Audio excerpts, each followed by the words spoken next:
देश की शान चंद्रयान आखिरकार सफलता की चरम सीमा पर पहुंच चुका है। इसरो यानी कि भारतीय स्पेस साइंस ने आज 140 करोड़ हिंदुस्तानियों के चेहरों को गर्व भरी मुस्कुराहटों से भर दिया है। हमारे देश के ब्रिलियंट साइंटिस्ट की पूरी टीम ने एक ऐसे ऐतिहासिक दिन का निर्माण किया है।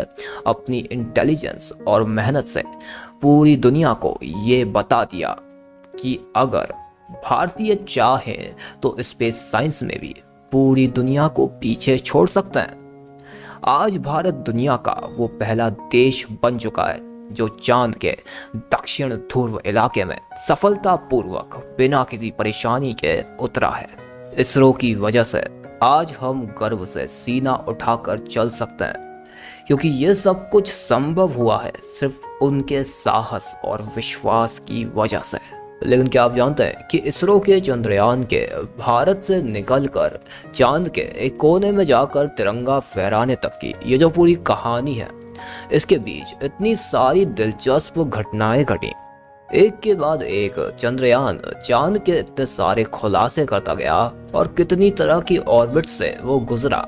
उसके लैंडर और प्रोफेशनल मॉड्यूल के खुल जाने के बीच में उसे कितनी सारी परेशानियों का सामना करना पड़ा, और हमारे स्पेसक्राफ्ट को रोकने के लिए और हमें इतिहास बनाने से रोकने के लिए एक कॉम्पिटिटर ने खुद का स्पेसक्राफ्ट लॉन्च किया था।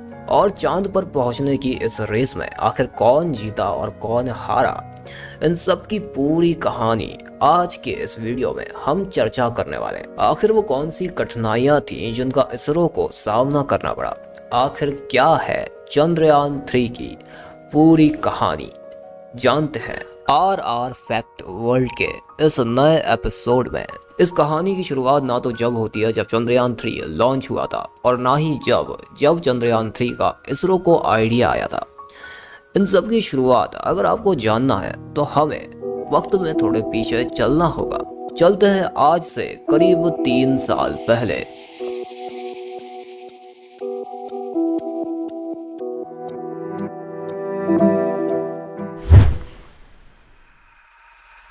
भारत 2019। मंगलयान की सफलता को देखकर भारत के मून मिशन के लिए सरकार ने इसरो के बजट को बढ़ा दिया ताकि वो एक बार फिर से हमें प्राउड फील करा सके। और फिर इसरो ने फटाफट काम शुरू किया चंद्रयान 2 के लिए। जी हाँ, चंद्रयान 3 की कहानी चंद्रयान 2 से शुरू होती है। इसरो के वैज्ञानिकों ने एक बार फिर से अपने इंटेलिजेंस का इस्तेमाल कर सफलतापूर्वक PSLV रॉकेट में विक्रम रोवर को स्थापित करके चंद्रयान 2 को भारत से रवाना किया। लॉन्चिंग के समय कोई भी दिक्कत नहीं आई और चंद्रयान 2 मून के ऑर्बिट में आसानी से पहुंच गया। लेकिन लैंड करते समय जब पूरे भारत की नजरें टीवी स्क्रीन्स पर थीं, उस समय विक्रम रोवर का जो सिग्नल था वो लॉस्ट हो गया और सारे साइंटिस्ट को काफी निराशा हासिल हुई।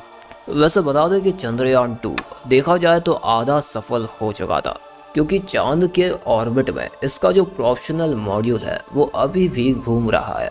तो यानी कि एक ऑर्बिटल मिशन के हिसाब से देखा जाए तो ये सफल हुआ। लेकिन इसरो के साइंटिस्टों ने उम्मीद नहीं छोड़ी। उन्होंने इन गलतियों से सीखकर अपने अगले मिशन के लिए तैयारी शुरू कर दी, और उनका नया मिशन था चंद्रयान 3। अब वापस 3 साल आगे आते हैं। चंद्रयान 3 का जो स्ट्रक्चरल डिजाइन था वो हूबहू चंद्रयान 2 जैसा ही था। उसके अंदर जिस तरह के रोवर फिट किए गए थे वो भी चंद्रयान 2 की तरह ही थे, लेकिन इस बार इसके पैरों को थोड़ा और मजबूत बनाया गया। इसमें कुछ नए तरह के टेलीस्कोप्स और लेंसेज फिट किए गए, और सबसे नया था इनका सिग्नल बरकरार रखने का तरीका। इसरो ने आर्टिफिशियल इंटेलिजेंस का इस्तेमाल किया चंद्रयान 3 से कम्युनिकेशन बरकरार रखने के लिए। और फिर 14 जुलाई 2023 को चंद्रयान 3 सक्सेसफुली लॉन्च हुआ और पृथ्वी की ऑर्बिट में पहुंचाया गया।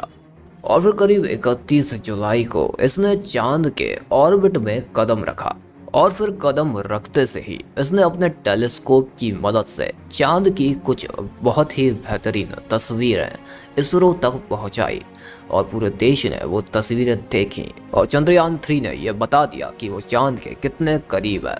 लेकिन यहाँ से चंद्रयान 3 के लिए बहुत सारे खतरे आना शुरू हो गए, और इस खतरे की सबसे पहली शुरुआत थी लूना 25 का लॉन्च होना।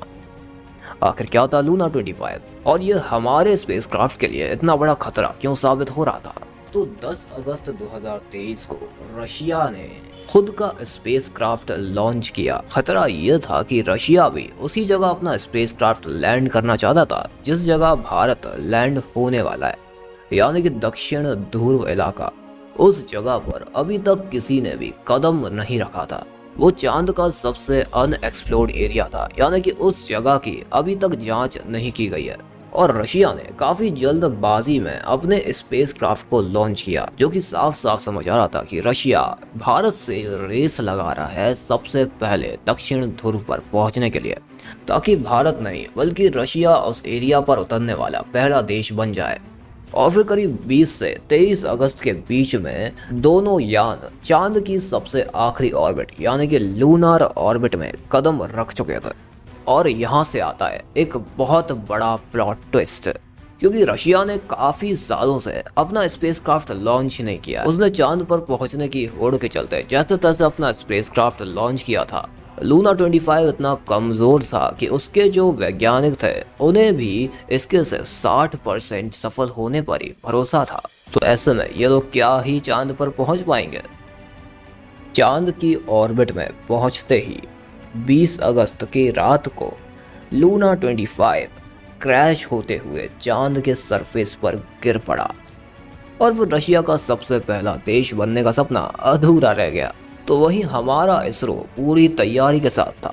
वो काफी समय से इस पर मेहनत कर रहा था और पिछली बार के फेलियर का उन्हें एक्सपीरियंस भी था। और सबसे बड़ी बात, हम किसी को हराने के लिए नहीं बल्कि जीतने के लिए दौड़ रहे थे। और ऐसा ही हुआ।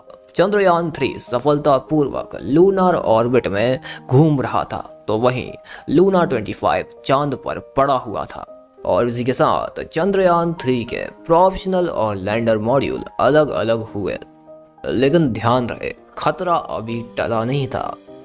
असल में चंद्रयान 3 जिस ऑर्बिट में घूम रहा था वो ऑर्बिट काफी खतरनाक ऑर्बिट मानी जा सकती है।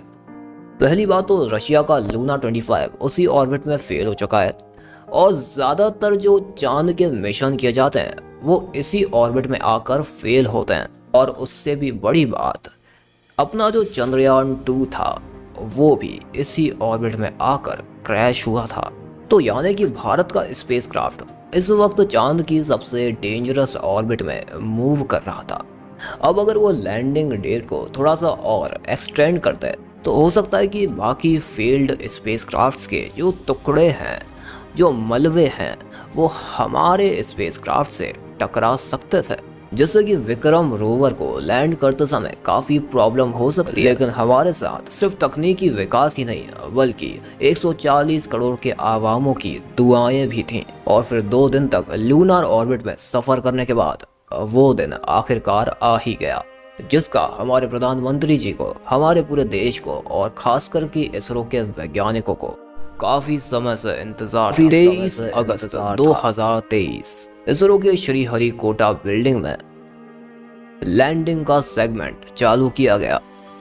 हम सभी न्यूज चैनल्स पर और इसरो की स्ट्रीम पर अपनी नजरें गड़ाए रखे थे, क्योंकि विक्रम रोवर आखिरकार चांद की सतह पर उतरने ही वाला था। और करीब 1.5 घंटे के बाद चंद्रयान 3 का जो सफर था वो खत्म हुआ, बिना किसी परेशानी के। काफी सिंपल और आसान तरीके से विक्रम रोवर चांद की सतह पर सफलतापूर्वक लैंड करता है और ये ऐतिहासिक दिन हम अपनी आंखों से देखते हैं। वैज्ञानिकों की पूरी टीम में एक खुशी की लहर दौड़ जाती है, क्योंकि हाँ, भारत चांद पर उतर चुका था। इसरो चीफ सोमनाथ जी कैमरे के सामने आकर सभी को बताते हैं कि हमने चांद पर तिरंगा लहरा दिया है। और इसी का कुछ क्षणों बाद पूरी दुनिया में खबर फैल जाती है कि भारत दक्षिण ध्रुव इलाके में उतरने वाला पहला देश बन चुका है। क्या आप जानते हैं चंद्रयान 3 का बजट कितना था? 600 करोड़। वही 600 करोड़ जिससे टी सीरीज ने हिंदुस्तान की सबसे वाहियात फिल्म आदिपुरुष बनाई। वो लोग इतने बड़े अमाउंट में हमें एक अच्छा सिनेमा तक नहीं दे सके। तो वहीं इसरो ने उतने ही अमाउंट में हमें एक असली चांद दिखा दिया।